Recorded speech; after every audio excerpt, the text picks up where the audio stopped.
Olá, meu nome é Renato, eu sou autor do Sistema de Ensino Poliedro e professor de Interpretação de Texto e Gramática. Hoje nós faremos aí um apanhado sobre figuras de linguagem. Na verdade, haverá uma sequência de vídeos tratando desse assunto de suma importância para o vestibular. Inicialmente nós faremos aí uma abordagem em relação à comparação, ao símile e à metáfora. A metáfora que é talvez a grande figura de linguagem, né, da literatura. Bom, comecemos com a comparação. Cris é linda como um diamante. Você tem dois seres que estão sendo confrontados, né? No caso, Cris e diamante. Você tem um elemento que é comum aos dois, que é o fato de ser linda, né? E há ainda um conectivo que remete aí à ideia de comparação. Quando você tem os quatro elementos, né? Os dois seres confrontados, A e B, né? O elemento comum aos dois, C, e o conectivo, né? Poderia ser até o mais que, menos que e o tanto quanto, você tem uma figura de linguagem chamada comparação. A comparação, na verdade, ela é uma intersecção, né? Eu tenho o conjunto A, Cristina, eu tenho o conjunto B, diamante, né? E existe alguma coisa em comum, que é o fato de serem belos. Então aí eu tenho a figura, literalmente, a comparação. Agora, da comparação, você cai para o símile. Se você, né, omitir o elemento C, que é exatamente o que é comum aos dois seres confrontados, você passa a ter uma figura que não é tão cobrada assim no vestibular, mas que ela existe, que é o símile.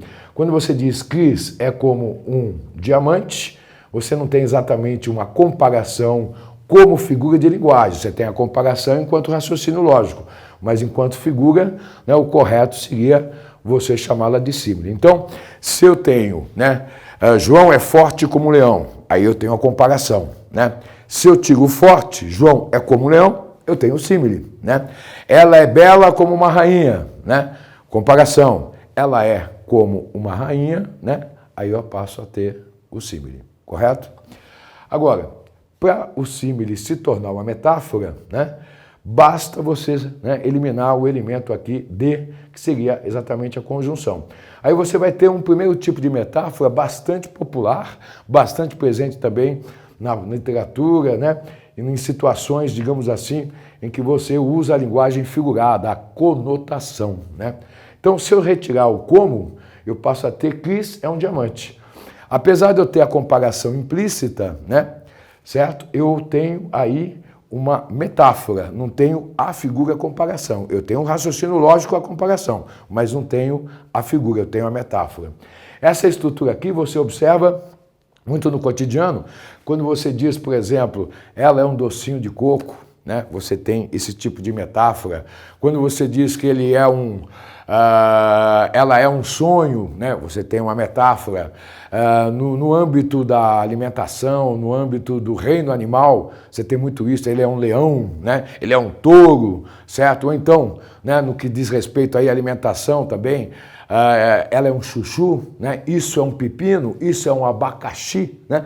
Todo esse tipo de frase faz uso desse tipo de metáfora que, né, usa os dois elementos A e B na superfície do texto, mas omite o elemento C, né, que seria o elemento comum, e elimina também o elemento D, que seria o conectivo. Mas você continua tendo, né, exatamente o mesmo raciocínio lógico entre A e B, eu tenho um elemento comum que é o C. Só que o C não vai aparecer, bem como o conectivo também não aparece. Aquela música famosa, né? Você é luz, raio, estrela e luar. Manhã de sol, meu iaiá, meu ioiô. Você tem aí uma série de metáforas desse tipo. Você é luz, né? Você é raio, né? Você é estrela, você é luar. Você é meu iaiá, meu ioiô, que é a principal metáfora, eu diria assim, a mais interessante. Meu iaiá, meu ioiô, você é minha coisinha linda, você é minha fofinha. É isso que significa, correto? Agora, existe um segundo tipo de metáfora, tão presente quanto o primeiro tipo, em que o elemento, né, denotativo, no caso A, ele some e é substituído pelo elemento conotativo. É preciso tomar certo cuidado para não confundir com a prosopopeia, com a personificação. Por exemplo, meu diamante viajou, né? Se o diamante for realmente um diamante, com perninha, aquela coisa toda, eu vou ter a tal da personificação, lembra? Quando se atribui uma característica animada a seres inanimados. Mas se no contexto esse diamante, né, não for exatamente diamante, for um ser humano, como é o caso, certo? Eu tiro a Cristina e coloco o diamante e digo, meu diamante viajou. Aí eu tenho metáfora. É uma metáfora por substituição, muito parecida com a metonímia, né? Só que a metonímia, como você verá em outro vídeo, é uma relação de substituição por implicação. A implica B, B implica A. Enquanto que a metáfora é uma substituição por comparação. Por exemplo, aquele camarada mais chatão, tal, que a gente costuma chamá-lo de né, de mala, se eu dissesse o mala chegou, me remetendo a um ser humano, claro, né? Por exemplo, o tal do Jota, eu teria igualmente uma metáfora. Entre o mala e o Jota existe algo em comum, que é o fato de serem chatos. Então, em vez de eu colocar o Jota chegou, eu tiro o Jota e coloco o mala. Por enquanto, é só isso. Nos veremos no próximo vídeo.